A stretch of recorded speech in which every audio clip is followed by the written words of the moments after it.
Today we're reading chapters 4 through 6 in Genesis from the King James Version of the Bible. I'm going to do a disclaimer every video in case you haven't seen another one. I'm going to pronounce things wrong. I may not understand things the way they're written out, but I'm going to try. I long to get closer to Jesus. I want to read the Bible, and I want to pass anything I learn on to hopefully help someone else. So if there's something I mispronounce or something I don't understand and you know it better, leave a comment. But this is going to be chapters 4 through 6 in Genesis. Chapter 4. And Adam knew Eve his wife, and she conceived and bare Cain, and said, I have gotten a man from the Lord. And she again bare his brother Abel, and Abel was a keeper of sheep, but Cain was a tiller of the ground. And in process of time it came to pass that Cain brought of the fruit of the ground an offering unto the Lord. And Abel, he also brought of the firstlings of his flock and of the fat thereof. And the Lord had respect unto Abel and to his offering. But unto Cain and to his offering he had not respect. And Cain was very wroth, and his countenance fell. And the Lord said unto Cain, Why art thou wroth? And why is thy countenance fallen? If thou doest well, shalt thou not be accepted? And if thou doest not well, sin lieth at the door. And unto thee shall be his desire, and thou shalt rule over him. And Cain talked with Abel his brother, and it came to pass, when they were in the field, that Cain rose up against Abel his brother, and slew him. And the Lord said unto Cain, Where is Abel thy brother? And he said, I know not. Am I my brother's keeper? And he said, What hast thou done? The voice of thy brother's blood crieth unto me from the ground. And now art thou cursed from the earth, which hath opened her mouth to receive thy brother's blood from thy hand. When thou tillest the ground, it shall not henceforth yield unto thee her strength. A fugitive and a vagabond shalt thou be in the earth. And Cain said unto the Lord, My punishment is greater than I can bear. Behold, thou hast driven me out this day from the face of the earth, and from thy face shall I be hid. And I shall be a fugitive and a vagabond in the earth. And it shall come to pass that every one that findeth me shall slay me. And the Lord said unto him, Therefore whosoever slayeth Cain, vengeance shall be taken on him sevenfold. And the Lord set a mark upon Cain, lest any finding him should kill him. And Cain went out from the presence of the Lord, and dwelt in the land of Nod, on the east of Eden. And Cain knew his wife, and she conceived and bare Enoch. And he builded a city, and called the name of the city after the name of his son, Enoch. And unto Enoch was born Irad, and Irad begat Mihail, and Mihail begat Methuselah, and Methuselah begat Lamech. And Lamech took unto him two wives. The name of the one was Adah, and the name of the other Zillah. And Adah bare Jabal. He was the father of such as dwell in tents, and of such as have cattle. And his brother's name was Jubal. He was the father of all such as handle the harp and organ. And Zillah, she also bare Tubal-Cain, an instructor of every artificer in brass and iron. And the sister of Tubal-Cain was Naamah. And Lamech said unto his wives, Adah and Zillah, Hear my voice. Yea, wives of Lamech, hearken unto my speech, for I have slain a man to my wounding, and a young man to my hurt. If Cain shall be avenged sevenfold, truly Lamech 70 and sevenfold. And Adam knew his wife again, and she bare a son, and called his name Seth. For God, said she, hath appointed me another seed instead of Abel, whom Cain slew. And to Seth, to him also there was born a son, and he called his name Enos. Then began men to call upon the name of the Lord. Chapter 5. This is the book of the generations of Adam. And the day that God created man, in the likeness of God made he him. Male and female created he them, and blessed them, and called their name Adam, and the day when they were created. And Adam lived 130 years, and begat a son in his own likeness, after his image, and called his name Seth. And the days of Adam, after he had begotten Seth, were 800 years, and he begat sons and daughters. And all the days that Adam lived were 930 years, and he died. And Seth lived 105 years, and begat Enos. And Seth lived after he begat Enos 807 years, and begat sons and daughters. And all the days of Seth were 912 years, and he died. And Enos lived 90 years, and begat Canaan. And Enos lived after he begat Canaan 815 years, and begat sons and daughters. And all the days of Enos were 905 years, and he died. And Canaan lived 70 years, and begat Mahalaleel. And Canaan lived after he begat Mahalaleel 840 years, and begat sons and daughters. And all the days of Canaan were 910 years, and he died. And Mahalaleel lived 65 years, and begat Jared. And Mahalaleel lived after he begat Jared 830 years, and begat sons and daughters. And all the days of Mahalaleel were 895 years, and he died. And Jared lived 162 years, and he begat Enoch. And Jared lived after he begat Enoch 800 years, and begat sons and daughters. And all the days of Jared were 962 years, and he died. And Enoch lived 65 years, and begat Methuselah.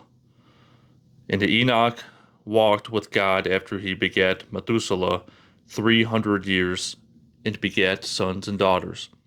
And all the days of Enoch were 365 years. And Enoch walked with God, and he was not, for God took him. And Methuselah lived 187 years, and begat Lamech. And Methuselah lived after he begat Lamech 782 years, and begat sons and daughters. And all the days of Methuselah were 969 years, and he died. And Lamech lived 182 years, and begat a son, and he called his name Noah, saying, This same shall comfort us concerning our work and toil of our hands, because of the ground which the Lord hath cursed. And Lamech lived after he begat Noah 595 years, and begat sons and daughters. And all the days of Lamech were 777 years, and he died. And Noah was 500 years old, and Noah begat Shem, Ham, and Japheth. Chapter 6.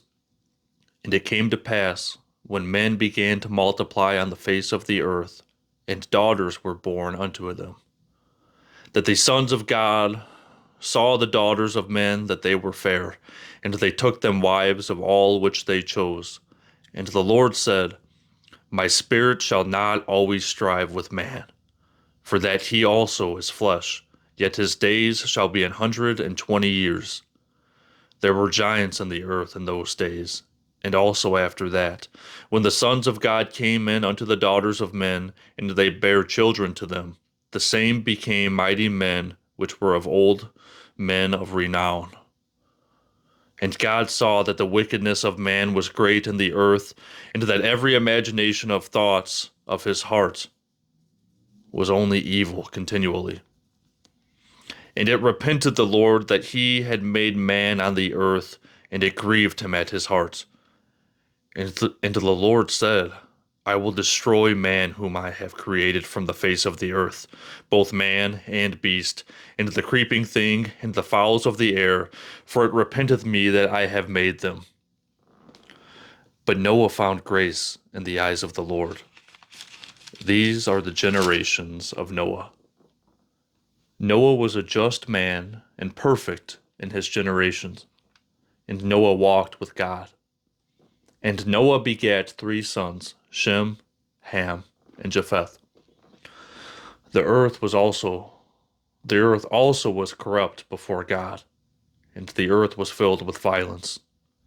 And God looked upon the earth, and behold, it was corrupt, for all flesh had corrupted his way upon the earth. And God said unto Noah, the end of all flesh is come before me, for the earth is filled with violence through them, and behold, I will destroy them with the earth.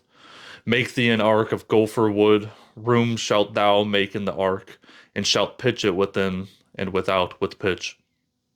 And this is the fashion which thou shalt make of it. And this is the fashion which thou shalt make it of. The length of the ark shall be 300 cubits, the breadth of it 50 cubits, and the height of it 30 cubits. A window shalt thou make to the ark, and in a cubit shalt thou finish it above. And the door of the ark shalt thou set in the side thereof. With lower, second, and third stories shalt thou make it. And, behold, I, even I, do bring a flood of waters upon the earth to destroy all flesh, wherein is the breath of life from under heaven, and everything that is in the earth shall die. But with thee will I establish my covenant, and thou shalt come into the ark, thou and thy sons, and thy wife, and thy sons' wives with thee. And of every living thing of all flesh, 2 of every sort shalt thou bring into the ark, to keep them alive with thee, they shall be male and female.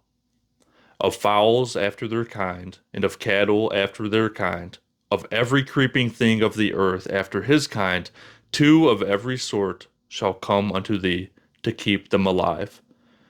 And take thou unto thee of all food that is eaten, and thou shalt gather it to thee, and it shall be for food for thee and for them. Thus did Noah, according to all that God commanded him, so did he. Wow.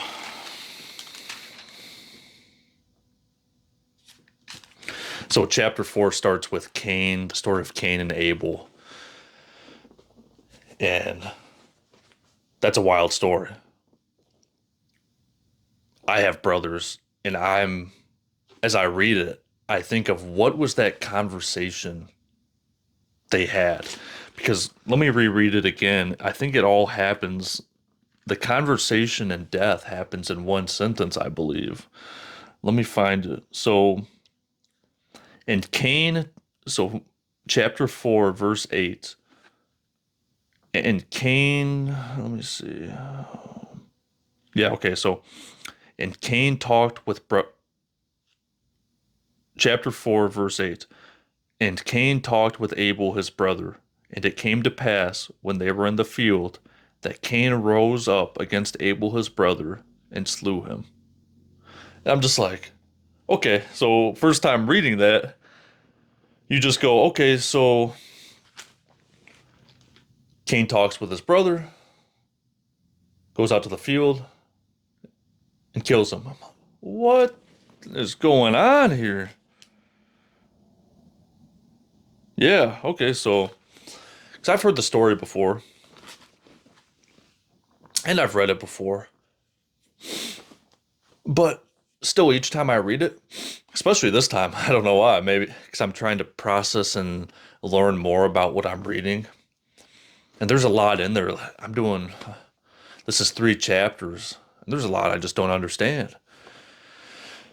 And I just look at this one continuous sentence over the verse, and it goes, okay, Cain go. So it starts with Cain tending to the fields and Abel tending to the livestock. And let me see, there's another text in there that says, um,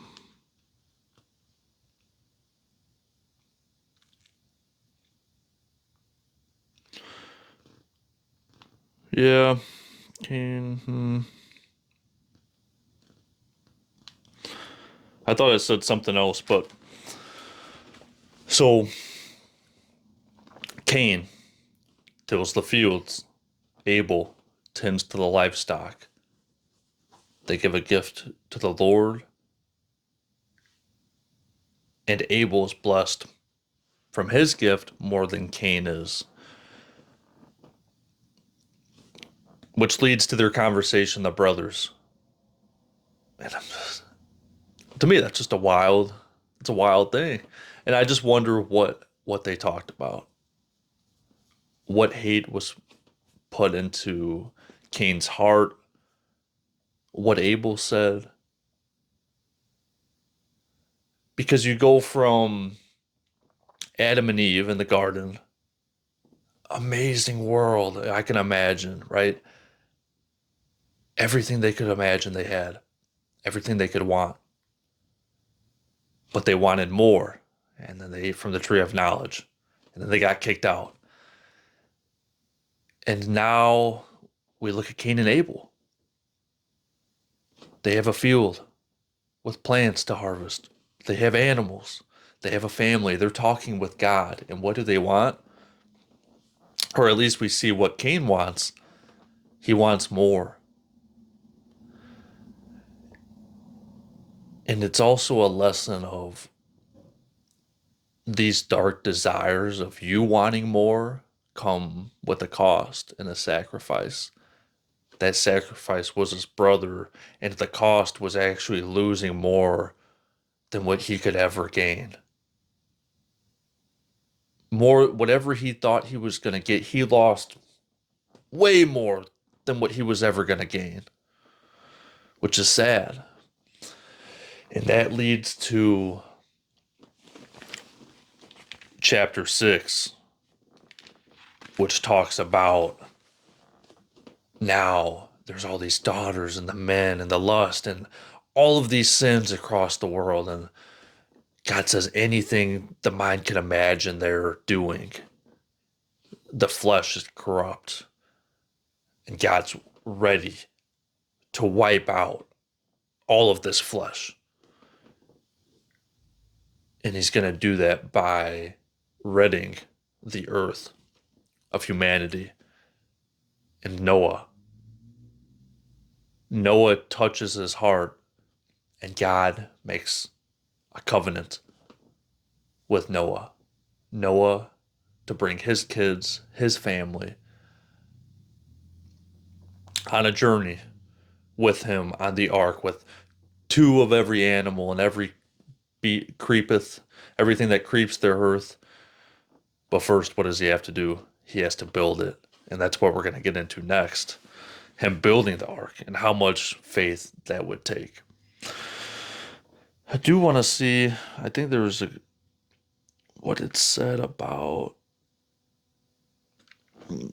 the flesh. It said, God saw okay, so chapter 6, verse 5. And God saw that the wickedness of man was great in the earth, and that every imagination of the thoughts of his heart was only evil continually.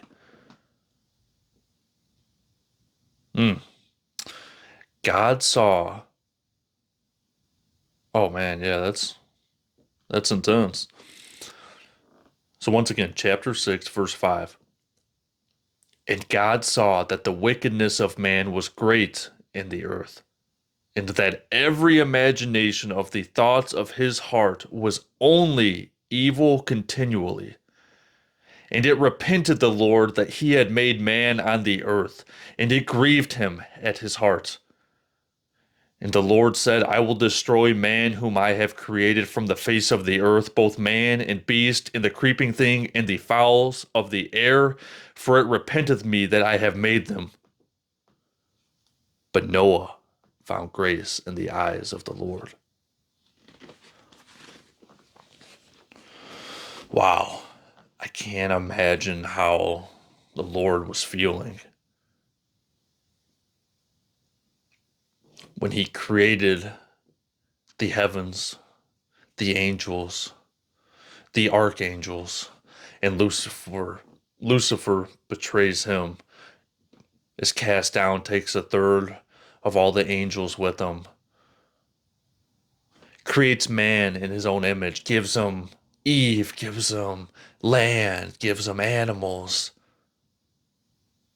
Adam and Eve betray him in a sense, disobeying him. Betrayal. And now, to see the generations to come, we have Cain slaying Abel, and now we have all these people, any imagination, any idea they're doing, and it's all evil. It's like it's off to a rough start, right? But Noah finds grace in the eyes of the Lord. And that's where we're brought to, is the covenant that's made. Noah's Ark.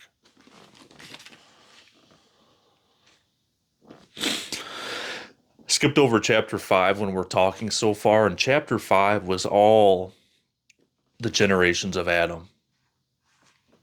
My guess is I butchered the names from how they're usually pronounced. I just said them as I saw them. Oh, another thing is the 120 years. So in chapter 6, verse 3, it says, And the Lord said, My spirit shall not always strive with man, for that he also is flesh. Yet his days shall be 120 years.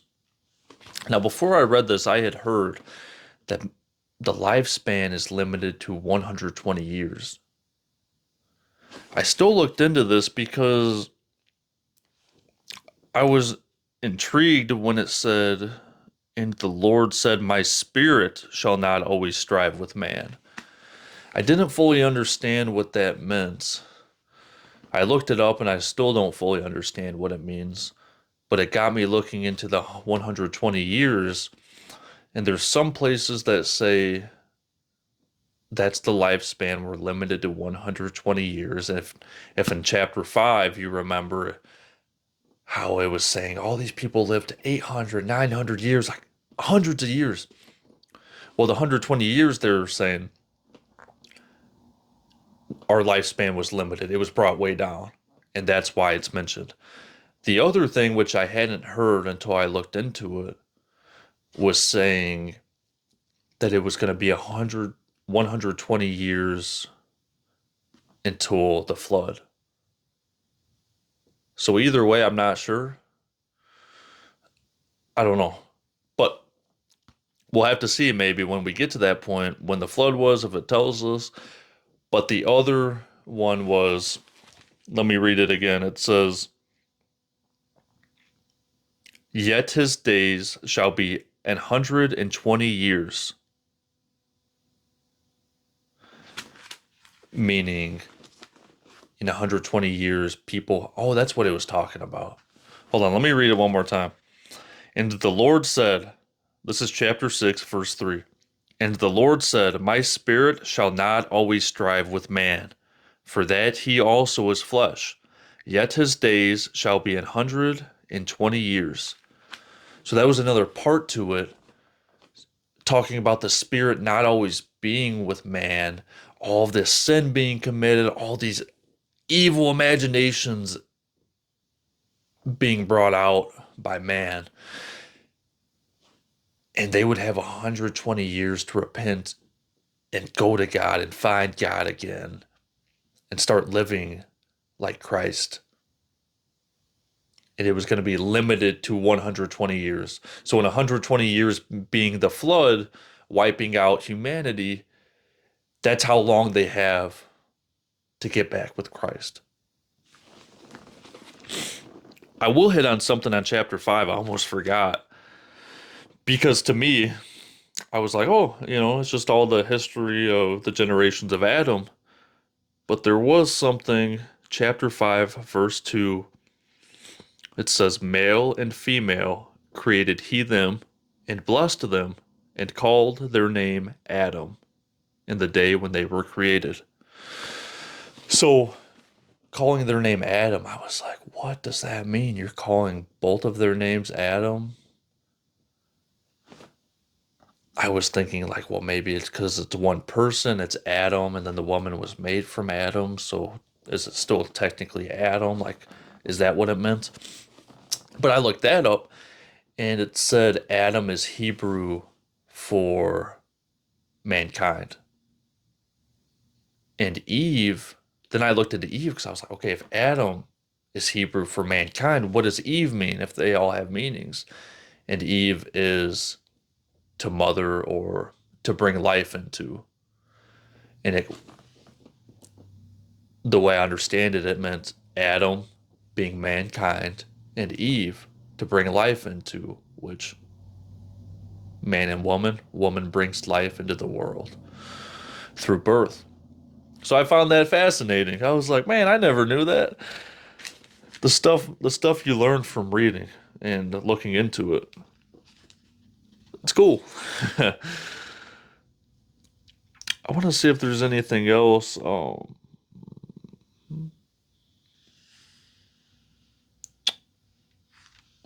Yeah,